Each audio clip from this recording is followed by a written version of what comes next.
thought you were going to give the Dharma talk.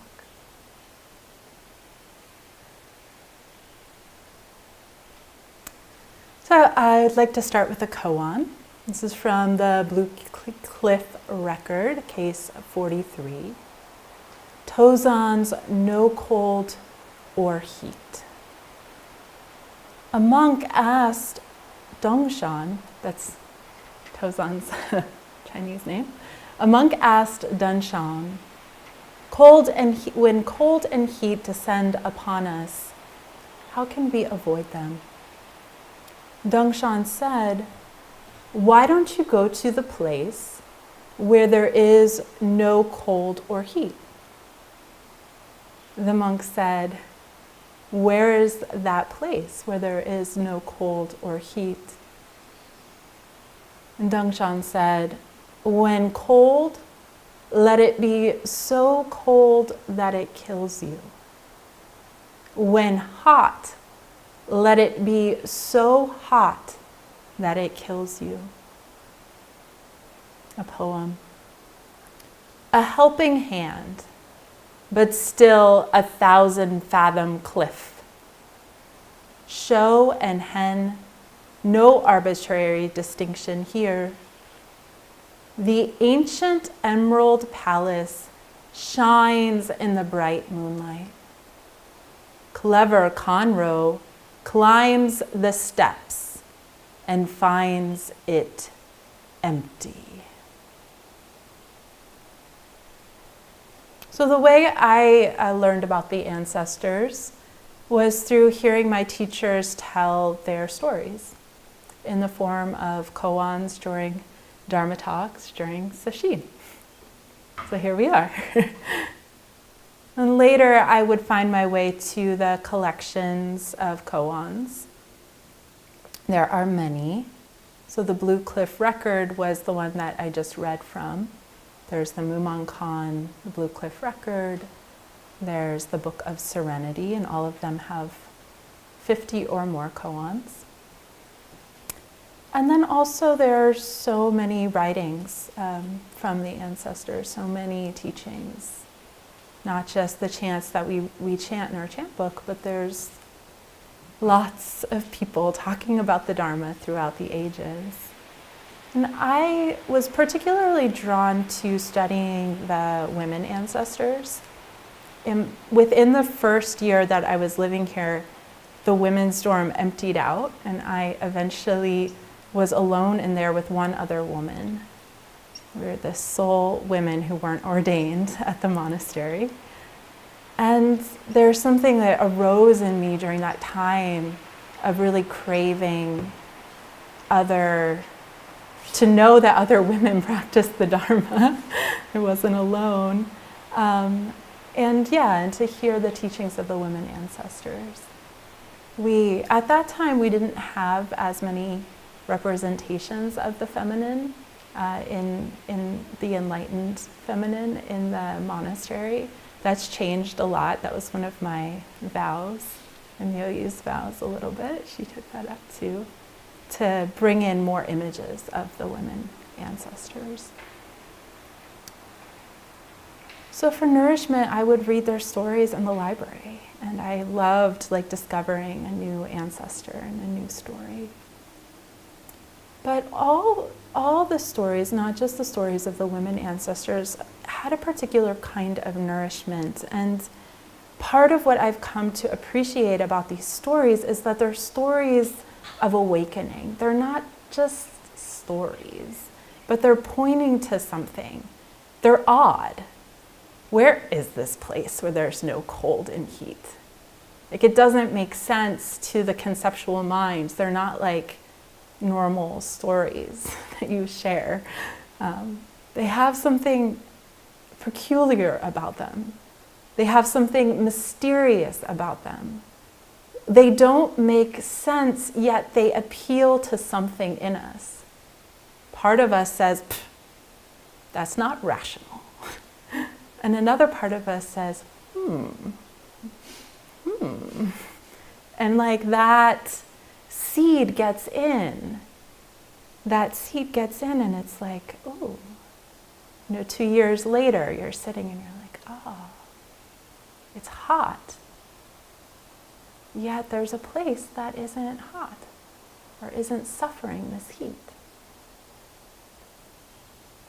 So the story I just told, Tozan's no cold, no heat. So one of the things about the early Chinese ancestors is we have their names in the way that they're pronounced in Japan, and we have their names in the way that they're pronounced in China. And sometimes they're interchangeable, but sound different. So this person is called Tozan or Dongshan.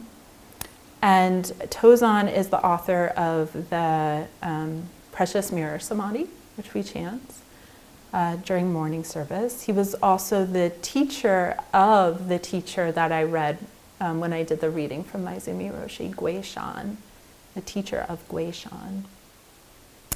And I first heard this koan on a cassette tape. Does everyone know what a cassette tape is? A cassette tape of a Sesshin that Chosen Roshi led in the early 90s. And I was a postulant. And when I was a postulant, I had student debt. So somehow it got worked out that I could pay off my debt by working nights at the Amber Assisted Living, which is in Klatskanai, as a caregiver. So I would drive after evening zazen, I would drive to my job and work there over the night shift and then come back in the morning. And it was only a 7-minute drive, but I played this cassette tape and listened to her Dharma talks from this session, and she talked on this koan for the entire session. And I still have this line that she would say. She's like, "It's cold. Perhaps you wanted hot tea." And somebody, I guess they served cold tea that day.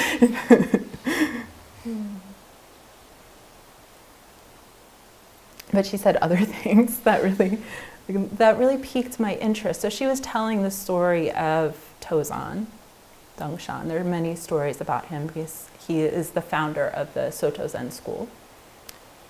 And so she was telling stories about him and also commenting on this koan. And the koan, it made a big impact on me, partially because I listened to it for 7-minute chunks for about 2.5 months. So it was like something I kept coming back to. And one of the stories about Dongshan that I wanted to share is just before taking leave of his teacher, which was common that people would go on pilgrimage. So they would study with a teacher for a while. And then at some point, their teacher would either encourage them to go on pilgrimage and meet other teachers and study at other places, or that gumption would come up in their own heart and like, oh, okay, I need to take leave. I need to study with other people. I need to see other places of practice. So that arose in Dongshan. And as he was leaving, he asked his teacher, this very formal way of saying it, he says, "If people ask me the essence of your teaching, what should I say?" I feel like the teacher should say, well, what would you say? Come on, you've been studying with me here for 15 years. So he was asking also, how should I practice when I'm away from you? Here we've been together. What are your parting words for me? How shall I practice? What is the most important practice? And the teacher said, "Just this is it." And Dongshan had a great enlightenment, and that's the end of the story. No, actually, Dongshan didn't understand. He didn't understand. Which is so relatable. Finally, a koan where someone doesn't get enlightened at the end. Right? So Dongshan had that ordinary experience that we have probably regularly in Sanzen, where a teacher asks us, "Oh, what's your understanding?" And we stumble out something, and then we leave, and we're like, "Gosh, I could have said this." Or someone gives us practice advice or asks us a question, and we walk away like, "Gosh, they didn't really see me." Or, "I feel more confused now. Why did I even go in and ask a question? They just told me something that makes no sense." Right? So Dongshan had that ordinary experience that we have probably regularly in Sanzen, where a teacher asks us, "Oh, what's your understanding?" And we stumble out something, and then we leave, and we're like, "Gosh, I could have said this." Or someone gives us practice advice or asks us a question, and we walk away like, "Gosh, they didn't really see me." Or, "I feel more confused now. Why did I even go in and ask a question?" They just told me something that makes no sense. But Dongshan was a serious practitioner, so he didn't understand, but he let that, he didn't decide to stay. So he's taking leave of his teacher. His teacher gives him a practice that he doesn't understand. And he carries that with him. It gets under his skin. Oh, just this is it. Just this is it. One word that has been used to describe Dongshan is he was a meticulous practitioner. And so how he practiced with that koan, he really didn't put it down. He let it work on him. And that's a part of this practice, is something we don't understand, we can let it work on us. And that doesn't mean like we just keep thinking about it in all the possible ways we could understand it. It's like being with that discomfort of not understanding, but staying connected to the essence of the question or the statement. Just this is it. Just this is it. Just this is it. So some years later, Dongshan is crossing a bridge and he looks down in the water, in the creek that's running underneath the bridge, and he sees his own reflection. And that's when something clicks. Something clicks. He has an insight into this koan that got under his skin, that got in his body, that got into his heart, that got into his bloodstream. And then which is common after somebody has an insight, they often write a poem to articulate what they saw. And this, in our tradition, then that becomes a koan that we work on. So these koans build and build and build on each other. And Dongshan says, long seeking it from others, I was far from reaching it. Long seeking it from others, right? He asks his teacher, what should I practice? Long seeking it from others, I was far from reaching it. Now I go by myself, and I find it everywhere. It is just me, myself, and I am not itself. Understanding this way, I can be as I am. I can be as I am. Just this is it. So Zen is a mind-to-mind transmission, a heart-to-heart transmission. We practice together.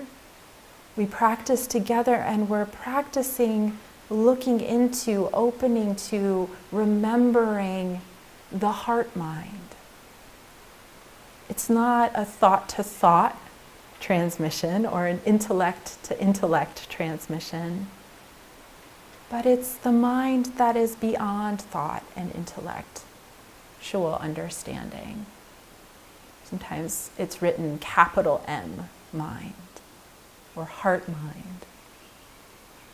And so the koans use words to point to that which is beyond words. And Dharma talks too, and good poetry attempt to direct our attention towards the ineffable. We actually can't, mind doesn't describe it. Just this is it doesn't describe it, but it points to something. The bird is describing it much better. So it's a double-edged sword because we're habitually oriented to hear words and think about them, to form concepts, to grab a hold of explanations, to write our own enlightenment poem after each and every micro insight we have. But sometimes a word or a phrase gets in there and sets our heart ablaze, passing through our tangle of doubts and rebuttals and ponderings, piercing through our protective coats and meeting us right here, right in the here of our lives, right in this living mystery that we call my life. My life. So we have this koan, Tozan's no cold or heat, and I'd like to take it up as a teaching. So a monk asks Ancestor Tozan, when cold and heat descend upon us, how can we avoid them? Right? There's a trap in there. This question articulates a question we all have. How can I avoid the suffering of this life? Maybe I'll pick up Dharma practice. That'll be the way. Or another way of saying it is freedom really possible? Is freedom really possible for me? But something in this question also rings to a familiar strategy. Show me the method I can use to get rid of the thing I don't like. Come on. There's got to be one. There's 10,000 methods. What can I do to get rid of my drowsiness? What can I do to get rid of my stomach ache? What can I do to feel better in this moment? When fear and shame descend upon me, how can I avoid it? When doubt and confusion descend upon me, how can I prevent it? When the inner critic comes, how can I dispel it? And as Bancho has been articulating, the way out is in or through. Or the way out is to stop looking for a way out. Welcome them all, as Rumi says. And Tozan says it this way, which is intriguing. Well, just go to the place where there's no cold and heat. Why not? Does such a place exist? Yes, he says, let's go there. Hogen Roshi once was giving a commentary on the precepts, and when he got to the precept of non-lying, he said, there is no backside to reality.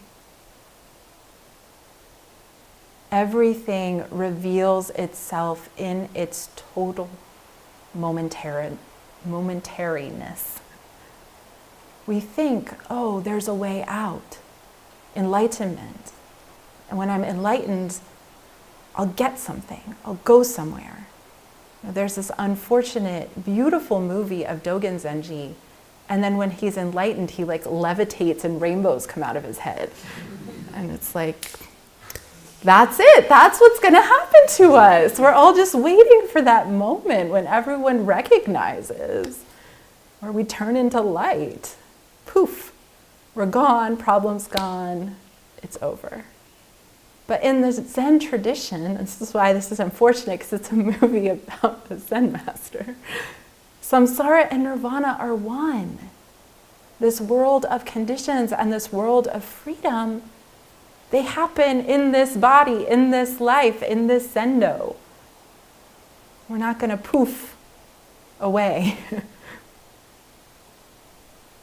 A world of cause and effect, which is what samsara translates as, the world of causes and conditions, is the world of freedom. We don't escape the conditions of our lives. We find freedom within them, right? The body still continues to age no matter how much we practice. The body still gets injured no matter how much we practice. We still have emotions no matter how hard we practice. And this is actually a relief. Like, we don't have to become someone else in order to awaken to our true nature. We don't have to go somewhere else. It doesn't happen sometime in the future if we just practice hard enough or achieve a special state. As Bancho said this morning, we actually don't have to make anything happen. That gets in the way of this original freedom. We wake up right here, in the heat of shame, in the chill of self-loathing.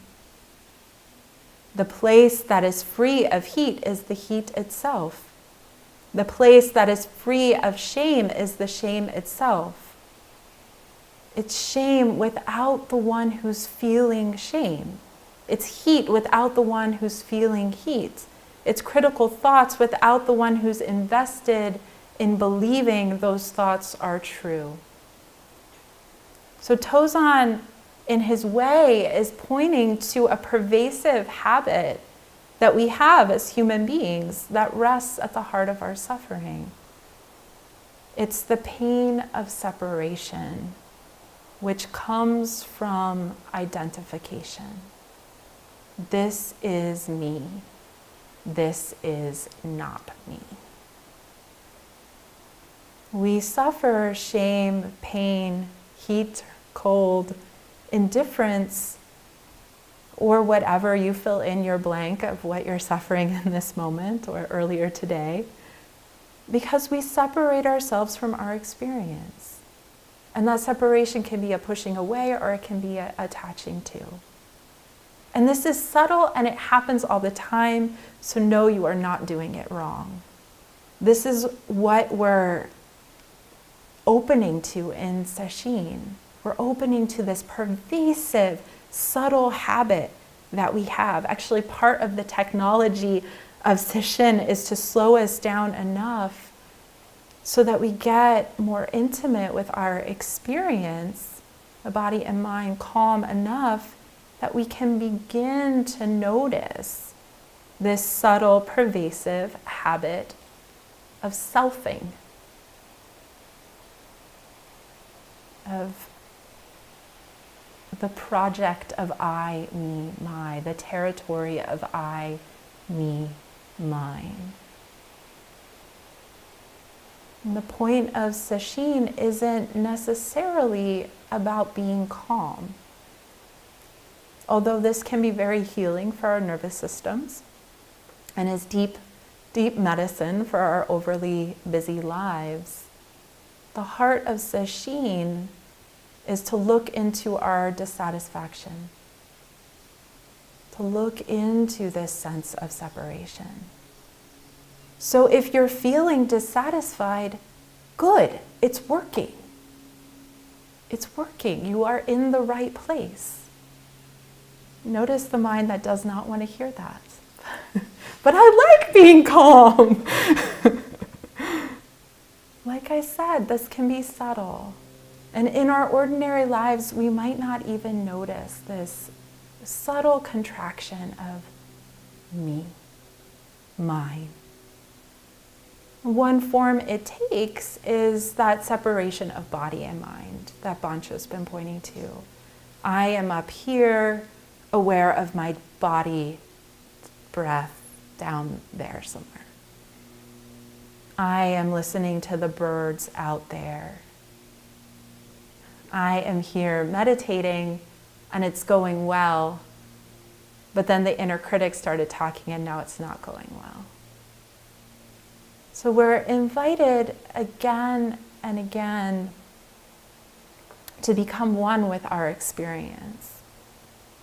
And that can be hard to do when we have this pervasive sense of separation. We don't quite know, well, how do I become one with my experience if, like, the more effort I put in, the more I'm aware of my separation. It works that way. It does. I have this distinct memory. We had this one Sesshin, it was the 10-day Sesshin in October, and we had little 2.5 by 2.5 white sheets of paper, and that's what we were all meditating on. And so we each had our own square.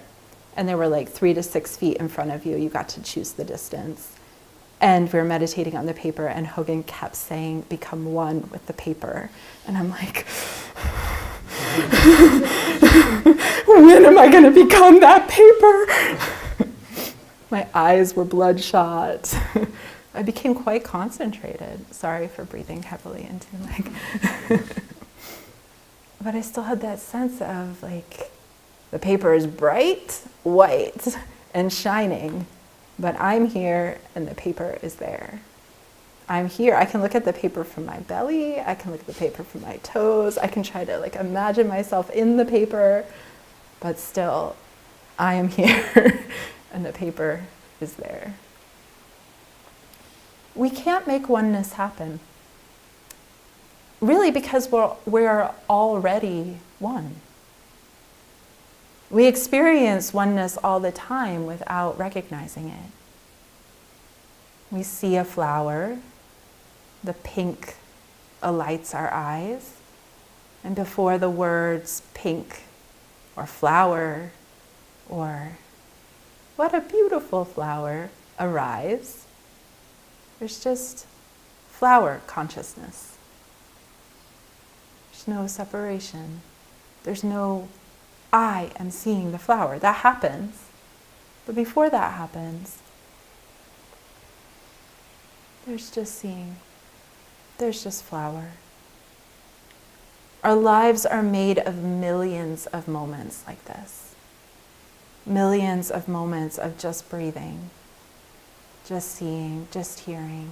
No sense of me doing this, me doing that.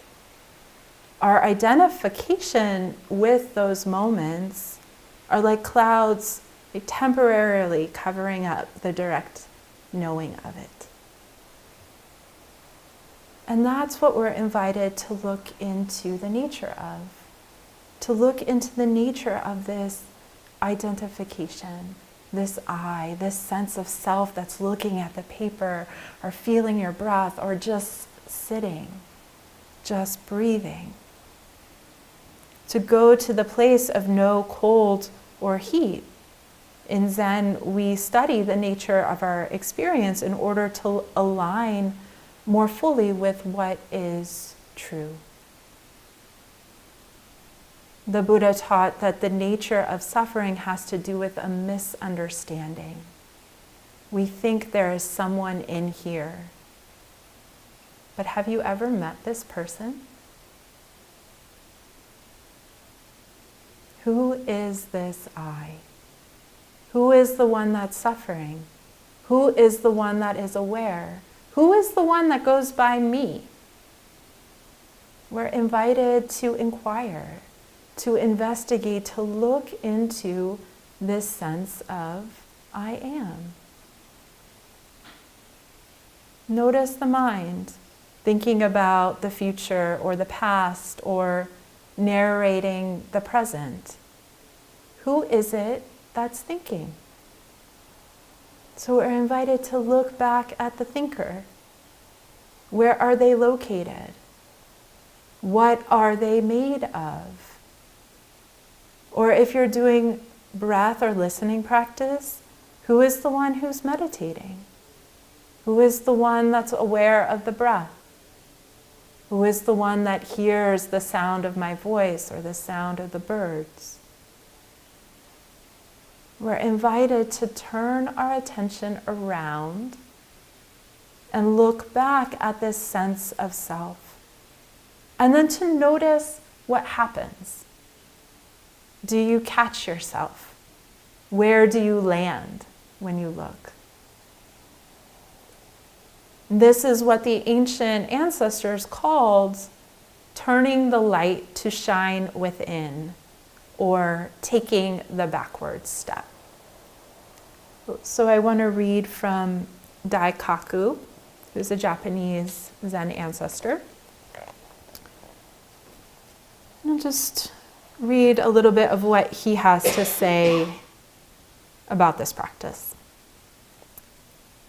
Zen practice is not clarifying conceptual distinctions, but throwing away one's preconceived views and notions and the sacred texts and all the rest. And piercing through the layers of coverings over the spring of self behind them. All the holy ones have turned within and sought in the self, and by this went beyond all doubt. To turn within means all the 24 hours and in every situation to pierce one by one through the layers covering the self, deeper and deeper to a place that cannot be described. It is when thinking comes to an end and making distinctions cease, when wrong views and ideas disappear of themselves without having to be driven forth, when without being sought the true action and true impulse appear of themselves. It is when one can know what is the truth of the heart. Then he says, this is the main point of meditation. But an ordinary beginner, like us, cannot mount to the treasure in one step. They move from shallow to profound, progress from slow to quick. And so now he's going to give us a little bit of a method for that beginning paragraph of piercing through the layers. When in the meditation sitting, there is a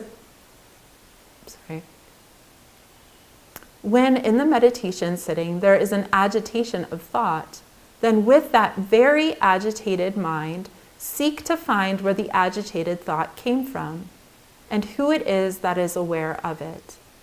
In this way, pressing scrutiny as to the location of the disturbance further and further to the ultimate point, you will find that the agitation does not have any location, and that the one who is aware of it is also empty.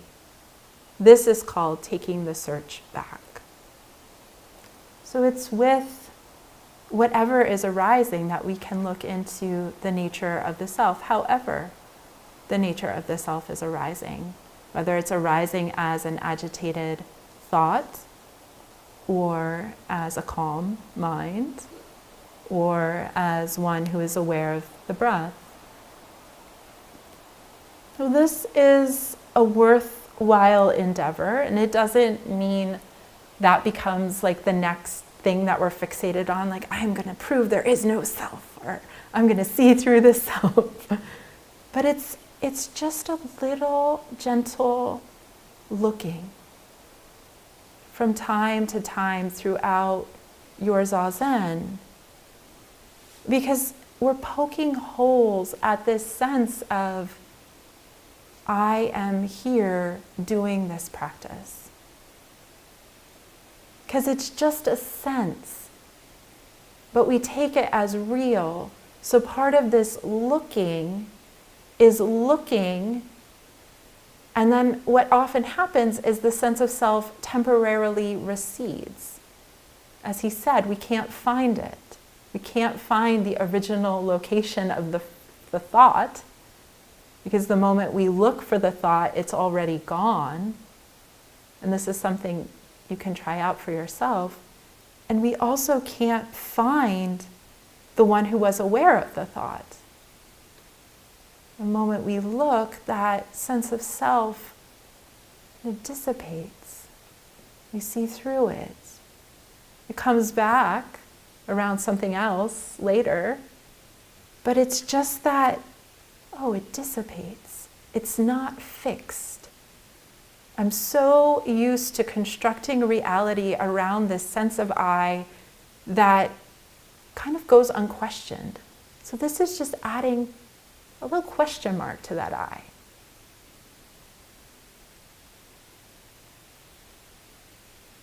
I'm going to go to dinner later. Who's that I? Just like that. We are so much more than the thoughts, memories, stories that we tell ourselves. But those thoughts, those memories, those stories, they knit together a seemingly cohesive narrative that I call my life. But this narrative is faulty. Our memories are untrustworthy. The thinking mind has only so much skill and precision. It only accounts for a small portion of who we really are. And thank goodness. So when we look back at ourselves, we sense, we see, we recognize that this sense of self is slippery. And perhaps we're left for a moment just gazing at space. And then we might think, oh, nothing happened. That was a dumb practice. Thought I was supposed to get something from that. But the ancestors say, not finding is the supreme finding. We're actually accustomizing ourselves to spaciousness. We're used to thought being the anchor of the mind. And so or this sense of self to be the anchor of our being. So to see through it and see, oh, there's actually nothing there. It's kind of smoke screeny. We're seeing into the space of mind. And that space is vast. And we're getting closer to the truth. It doesn't mean that we don't use this sense of self. It doesn't mean that we don't use thoughts. It's just we're not used by them. It's not like some joke that's happening to us anymore. This is part of what the lines from this poem are pointing to. I love these last two lines. The ancient emerald palace shines in the brilliant moonlight. Clever Conroe climbs the steps and finds it empty. This is an analogy for our body and our senses. This emerald palace is this very body. The doors and windows of the palace are our senses. They're always clear and open. Clever Condro is the town dog coming up for some treats. Or Clever Condro is our clever mind, ready to stir things up, to steal away our attention. But alas, there's no one home. The thief leaves empty-handed. Guishan says, do not be deceived by yourself. Do not deceive yourself. We're good at that. Clever Condro. Clever Condro is that part of our mind that's like, oh, but you could just think about this. Oh, like I know you're getting really concentrated, but what about this? What about what you're going to do after Sesshin? What about? It's like, no. Clever Condro. There's no one home. There are thousands of guests and no one is home. Dongshan says, the host within the host. We are being hosted. The body, these thoughts, this sense of self, this breath hosted. Who is the host? I started out this talk saying that Zen is a mind-to-mind, heart-to-heart transmission. What is being pointed out here in this koan is that this capital M mind, our heart mind, is, well, that's what's being pointed out. The heart mind itself. You know, using this kind of cryptic, playful, analogy-rich language, it's pointing to that which is beyond grasp, that which is ever present. We are just so used to being identified with the content in our minds, the discomforts in the body, that we forget, we miss out that this mind of awareness, this ocean of awareness, is right here. And I love this analogy of the ocean. Because the ocean, you can think of it, it's like all encompassing, complete. And me, you, the sense of self, these body sensations, clever chondro, thoughts, they're all waves arising on this ocean, appearing to arise on this ocean. The mind, our awareness isn't located in the head, isn't located in the body. Actually, our minds and bodies arise in this ocean. The sound of the wind arises in this ocean. So it's oceanic. There's a sense of vastness, of spaciousness, and all inclusivity. It's free of personal identity. It's pure acceptance. When we're open to the oceanic quality of mind,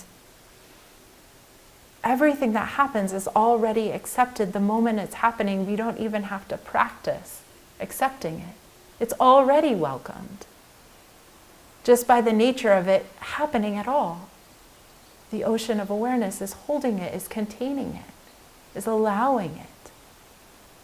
Oceanic awareness is a practice of oneness. Instead of reifying or grasping a hold of a wave and saying, this is me, here I am, this is my shame, this is my critic, this is my pain, we can allow the waves of sensation, emotion, feeling, thought to crash and open, to come and go, to break and roll as the textures, as the topographies of our very being, the undifferentiated field of awareness. We practice being the ocean, releasing our grip on ourselves and letting the ocean flow. I had this image, not to overwork this analogy, but I had this image. We come to Sesshin, our minds are so busy, our bodies hurt, and we get this practice, this method, and it's like a raft, and we're trying to ride these waves of body and mind by applying our raft, and we keep getting tossed, and then we get back on the raft, the breath, listening, whatever it is, feeling the body, and we're trying so hard, and we're holding on to our practice, our raft, putting in all this effort, and then we realize, wait, I'm the ocean. I can just let the waves be waves. But the raft is helpful if we need it. If we start identifying with the waves, if we start trying to fight those waves again, if we forget we're the ocean, then we pick up our raft, pick up the breath, find the body, listen to sound. And that can also open us back up into this ocean of being. Sense of self arises and passes. Thought arises and passes. A lot of what we do in a human life, and even in a life of practice, is we try to control our experience. We try to control the ocean. Certain thought patterns and body holding patterns are designed to keep us safe, are designed to prevent us from feeling the spontaneous isness of life, because it's too dangerous, it's too uncertain, it's too unknown. In Sesshin, we're practicing letting go of some of those habits.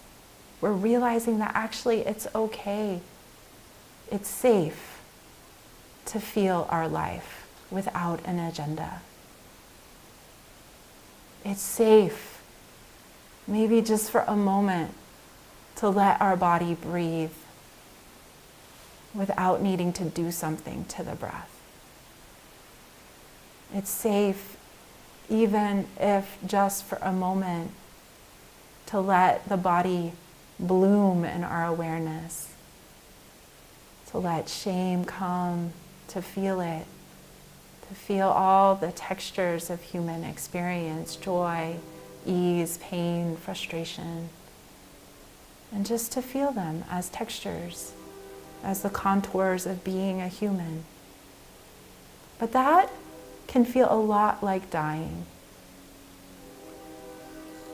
And that's, part of the edge of this practice. Let the heat kill you. Let the cold kill you. Not saying like become a corpse, but it's that edgy. It's that edgy because who we think we are is the control that we put on our experience. Who we think we are is the identification with the thoughts or with the sense of self. So just to let go and let the body breathe is a kind of death. I'm not exaggerating. It can feel that way. It can feel like that's what's at stake.